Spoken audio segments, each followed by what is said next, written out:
Kamu bahkan tidak tahu kenapa mereka terus ada di pikiranmu. Kemarin kamu tidak memikirkan mereka, kalian bahkan tidak berbicara. Tapi sekarang, mereka melekat di hatimu, di doamu, di mimpimu. Dan yang menakutkan adalah, kamu tidak tahu apakah itu cinta, keinginan, penyesalan, atau tanda dari Allah Subhanahu wa Ta'ala. Membingungkan bukan? Kamu membuka ponsel, dan nama mereka tiba-tiba muncul.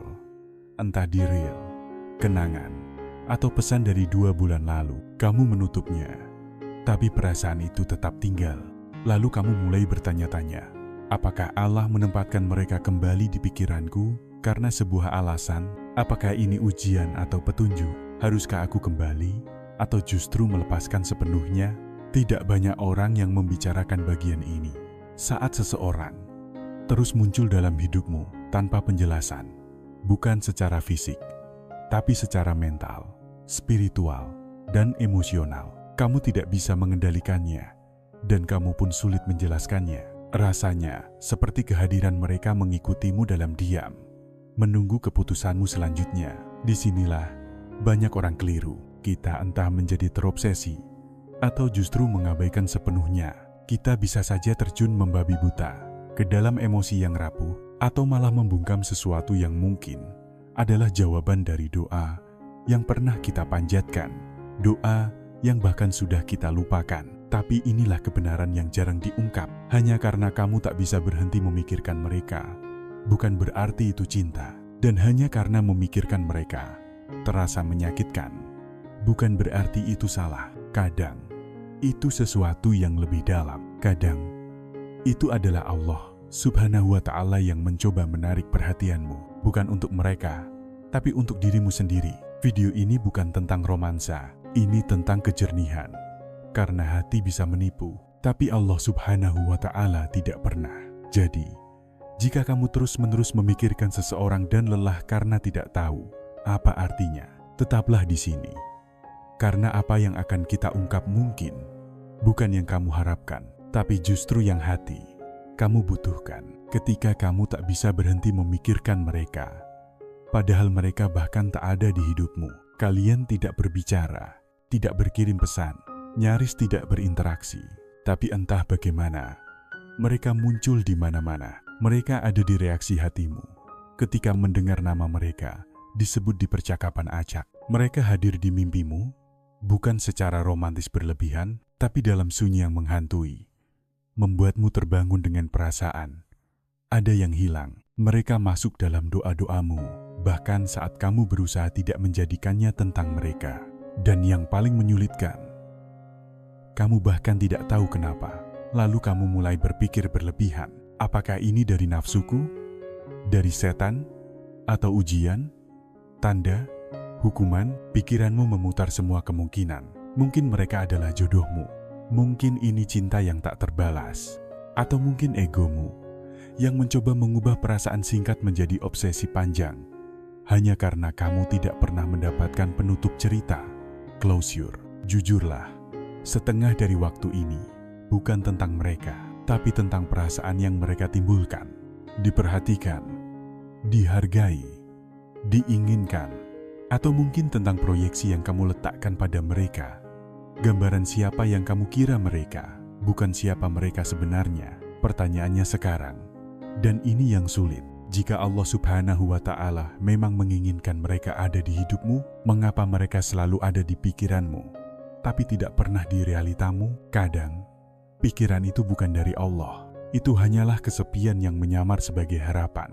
Namun kadang, ya, Allah Subhanahu wa Ta'ala memang menempatkan mereka dalam pikiranmu karena ada doa lama yang pernah kau panjatkan, sebuah kerinduan yang kau lupakan dan kini kembali. Bukan sebagai hubungan, melainkan sebagai penyucian jiwa, cermin yang menunjukkan apa yang masih kau genggam erat. Rasulullah Shallallahu Alaihi Wasallam bersabda, hati anak Adam berbolak-balik lebih sering daripada periuk yang mendidih di atas api. Pikiranmu tidak selalu tanda. Kadang, itu hanyalah badai yang lewat, bukan penunjuk arah kemanapun. Namun jika setiap kali mereka muncul di benakmu, imanmu menurun, rutinitasmu berantakan. dan doamu berubah menjadi keputusasaan, itu bukan cinta. Itu peringatan, karena apapun yang menjauhkanmu dari Allah, tidak pernah datang darinya. Kamu bukan gila. Kamu bukan lemah. Kamu hanya sedang belajar membedakan mana yang ditanamkan oleh Allah dan mana yang didorong oleh lapar emosimu sendiri. Dan itu butuh waktu. Ketika cinta berubah menjadi fantasi, ia berubah menjadi fitnah. Kamu tidak lagi mencintai mereka. Kamu mencintai versi mereka yang diciptakan oleh pikiranmu. Percakapan larut malam yang tak pernah terjadi. Penyembuhan yang kau kira akan mereka bawa. Cara yang kau bayangkan mereka akan menarikmu lebih dekat kepada Allah. Meskipun dalam kenyataannya mereka bahkan tidak pernah bertanya bagaimana keadaan imanmu. Itulah jebakan yang jarang dibicarakan orang. Saat cinta bergeser dari nyata menjadi ideal, saat kamu mulai berpegang pada fantasi tentang siapa mereka, bisa jadi daripada menghadapi siapa mereka sebenarnya, atau yang lebih buruk, siapa mereka yang bahkan tidak pernah ada sejak awal. Bagian yang menakutkan adalah fantasi tidak butuh izin. Fantasi tidak peduli pada kenyataan. Ia bisa membangun seluruh masa depan di kepalamu hanya dari satu kata baik, satu tatapan, satu momen. Tiba-tiba hatimu sudah terikat pada seseorang yang mungkin bahkan tidak lagi memikirkanmu. Begitulah cinta berubah menjadi fitnah. Ia tak lagi melembutkan hatimu kepada Allah, justru mengeraskannya terhadapnya. Kamu mulai kesal karena doa-doamu tak kunjung dijawab. Kamu mulai mempertanyakan mengapa Allah tidak mempermudah jalan. Kamu mulai menyalahkan takdir karena tidak memberikan apa yang dijanjikan oleh imajinasimu yang membuatnya semakin buruk. Kita terus memberi makan fantasi itu. Kita mencari-cari kabar mereka. Kita menganalisis berlebihan. Kita memutar ulang percakapan seolah-olah itu ayat Al-Quran. Kita mencari tanda-tanda. Bahkan ketika Allah sudah menutup pintunya, jauh di lubuk hati, kita bukan sedang meminta kejelasan, tapi jalan pintas untuk membuat fantasi itu menjadi kenyataan. Rasulullah Shallallahu Alaihi Wasallam pernah bersabda, mata berzina, dan zina mata adalah pandangan penuh syahwat. Dan apa itu fantasi kalau bukan zina hati? Karena ketika hatimu menyerahkan diri kepada seseorang tanpa nikah, tanpa komitmen, tanpa realitas, kamu tidak hanya menyakiti dirimu sendiri, kamu memutuskan hubungan dari satu-satunya zat yang sebenarnya bisa menulis kisah cintamu. Kamu tidak bisa berharap damai dari kisah yang kamu paksa untuk terjadi.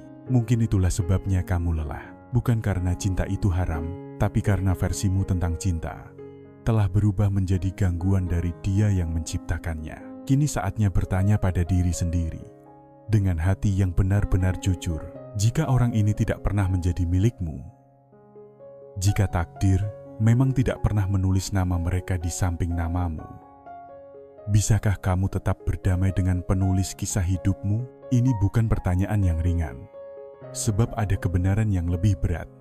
Namun harus disadari agar kamu tidak terus terjebak dalam lingkaran rasa yang tak berujung. Kadang, yang kamu pikirkan sebenarnya bukanlah mereka sebagai pribadi. Yang kamu pikirkan adalah dirimu saat bersama mereka. Pikirkan ini baik-baik. Mudah sekali bagi hati untuk merasa bahwa ia merindukan seseorang. Namun seringkali, yang sesungguhnya kamu rindukan adalah perasaan yang muncul ketika bersama mereka. Mungkin itu rasa ringan di dada yang dulu jarang kamu rasakan. Mungkin itu tawa yang tulus, seakan dunia berhenti sejenak. Mungkin itu semangat yang tiba-tiba menghidupkan doa-doa lamamu. Doa yang waktu itu terasa begitu dekat dengan jawaban, karena masih ada harapan yang kamu genggam erat. Dan kadang, yang kamu rindukan bukanlah sosok mereka di dunia nyata. Yang kamu rindukan adalah gambaran yang terbentuk di pikiranmu. Bayangan tentang mereka yang membuat beban hidupmu terasa lebih ringan. Walau hanya sebentar, sebuah ilusi indah yang lahir dari kombinasi doa, harapan, dan rasa ingin dimengerti. Kamu bukan terobsesi pada wajah mereka, bukan pula pada keberadaan fisik mereka. Yang sebenarnya membuatmu sulit melepaskan adalah versi dirimu yang hidup di sekitar mereka. Versi dirimu yang merasa aman, diperjuangkan, atau dimengerti. Versi dirimu yang mungkin tak sering muncul di hadapan orang lain, tetapi entah mengapa bisa bersinar ketika bayangan tentang mereka hadir. Namun, di titik inilah kamu perlu perlahan menundukkan hati dan mengakui satu hal. Rasa aman yang kamu kira berasal dari mereka sebenarnya adalah karunia Tuhan yang sementara dititipkan lewat kehadiran mereka. Dan jika sumbernya adalah Tuhan, maka Ia bisa memberikannya kembali melalui jalan dan orang yang berbeda. Mungkin Allah sedang mengajarimu untuk tidak terlalu melekat pada wadah yang pernah membawa rasa itu, melainkan kembali kepada sumber rasa itu sendiri. Karena ketika hatimu bergantung pada sumber yang tak pernah kering, kamu tidak akan takut kehilangan. Jadi, saat bayangan mereka kembali hadir, tanyakanlah pada dirimu, apakah ini rindu pada manusia, atau rindu pada diriku yang dulu merasa hidup ketika masih ada harapan itu? Lalu, serahkan rindu itu pada Allah, Sang penulis kisah yang tak pernah keliru menulis takdir. Dan ketika perasaan itu menghilang, ketika orang itu pergi, atau kisahnya tak kemana-mana, kamu tidak hanya berduka atas kehilangan orang itu, tapi juga berduka atas kehilangan dirimu sendiri, versi dirimu yang dulu percaya bahwa cinta sudah dekat. Itulah mengapa pikiran terus memutar ulang adegan lama, membayangkan pertemuan kembali yang tak nyata, mengamati diam-diam. Karena ini bukan sekadar mencoba bertahan pada seseorang, tapi berusaha memulihkan bagian dari dirimu yang ikut tertambat di sepanjang jalan. Kamu tahu bagaimana semua ini dimulai. Satu kenangan menjadi putaran tanpa henti. Satu doa menjadi daftar putar. Satu pikiran berubah menjadi pola. Dan tak lama kemudian, kamu mulai mencari tanda dari Allah, tapi mengabaikan tanda dari dalam dirimu sendiri. Kelelahan, hilangnya fokus, bisikan terus-menerus bahwa kamu tidak lagi hadir sepenuhnya. Bahkan saat berada di tengah orang-orang yang peduli padamu. Inilah yang pahit tapi nyata. Kadang, orang yang kamu obsesikan sudah lama move on. Kadang, mereka bahkan tidak pernah menjadi milikmu sejak awal. Dan yang kamu sebut tanda hanyalah rasa sakit yang bergema kembali sebagai harapan. Allah Subhanahu wa Ta'ala berfirman dalam surah Al-Baqarah, boleh jadi kamu membenci sesuatu, padahal itu baik bagimu, dan boleh jadi kamu menyukai sesuatu, padahal itu buruk bagimu. Allah mengetahui, sedangkan kamu tidak mengetahui. Ayat ini bukan ayat yang terasa menampar ketika kamu tenang. Ayat ini menghantam saat kamu sedang menggenggam erat, memohon sesuatu yang kamu pikir akan melengkapi dirimu, padahal Allah sedang menyimpan sesuatu yang jauh lebih baik di balik tirainya. Kamu tidak akan bisa melangkah maju sampai kamu sadar bahwa kamu tidak perlu penutup cerita dari seseorang jika Allah sendiri yang sudah menutup bab itu. Bagaimana jika mereka adalah ujian, bukan tanda? Kamu terus memutar nama itu di kepalamu seolah itu berarti sesuatu. Kamu mulai menghubungkan titik-titik yang bahkan tidak ada. Mungkin cara mereka menatapku punya makna. Mungkin mimpi itu bukan kebetulan. Mungkin Allah Subhanahu wa Ta'ala sedang mencoba memberitahumu bahwa inilah orangnya. Tapi, bagaimana jika pikiran itu bukan tanda, melainkan jebakan? Lihatlah, nafs itu licik. Ia tidak selalu menyeretmu ke dalam dosa dengan menampilkan sesuatu yang jelas haram. Kadang ia mendandani keinginan sehingga tampak seperti sesuatu yang suci. Dan disitulah bahayanya. Karena kini, setiap gangguan terasa mulia. Setiap keterikatan terasa seperti takdir. Tak seorang pun di sekitarmu bisa menegurmu. Karena di kepalamu ini bukan sekadar cinta. Ini kadar. Tapi berhentilah sejenak. Tanyakan pada dirimu. Jika ini benar-benar tanda dari Allah Subhanahu wa Ta'ala, mengapa itu justru menjauhkanmu darinya? Mengapa syalatmu melemah? Mengapa hatimu terasa lebih berat? Mengapa kamu makin terobsesi, tetapi semakin jauh dari pijakan spiritual? Kadang Allah Subhanahu wa Ta'ala mengujimu lewat seseorang dengan membiarkan mereka menghuni hatimu dengan cara yang seharusnya hanya dimilikinya. Dan meski terasa spiritual, itu bukanlah tawakal. Itu kamu yang sedang mengubah makna tawakal agar sesuai dengan keterikatanmu.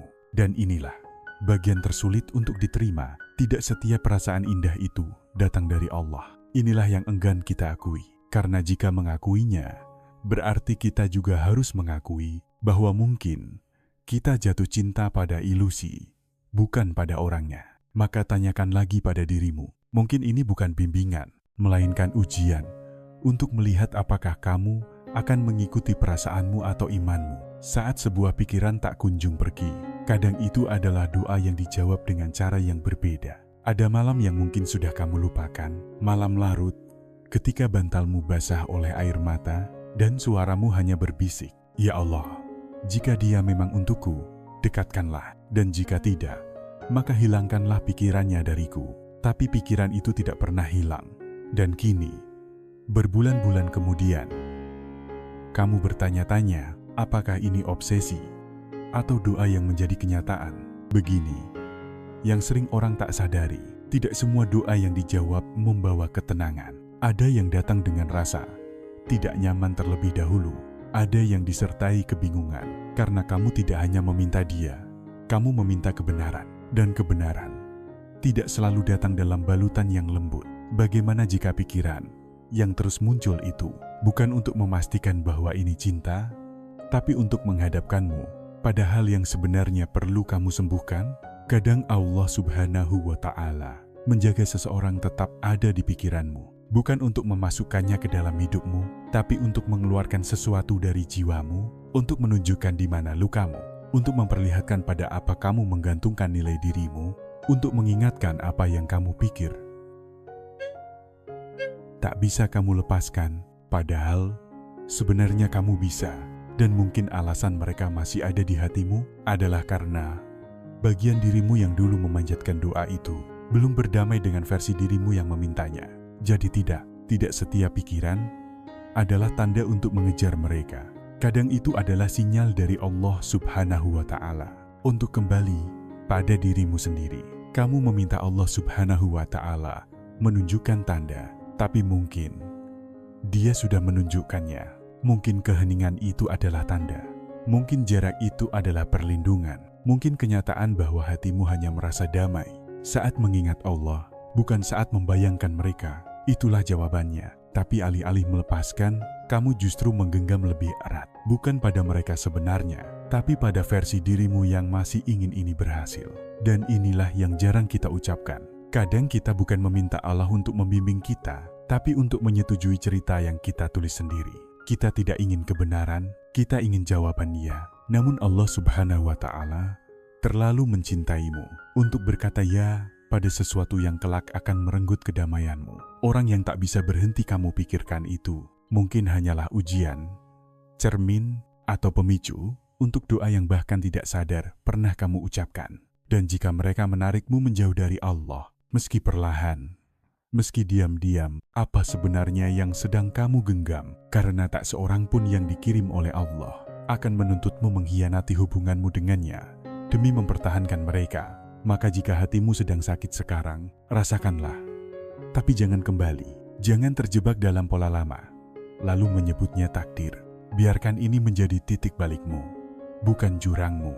Dan jika kamu masih ragu, bacalah doa ini malam ini sebelum tidur. Ya Allah, jika orang ini baik untuk agamaku, hatiku, dan masa depanku, dekatkanlah dia dengan cara yang mendekatkanku kepadamu. Dan jika tidak, maka jauhkanlah dia dengan lembut dan sembuhkan bagian dari diriku yang tetap menginginkannya. Jika tulisan ini menyentuh hatimu, tinggalkan doa ini untuk dirimu sendiri dan untuk orang lain yang mungkin sedang terjebak di titik yang sama. Ya Allah, hilangkanlah dari hidupku apa yang tidak Engkau tetapkan untukku. Kamu tidak akan pernah tahu. Bisa jadi kesembuhan seseorang dimulai dari kata-katamu.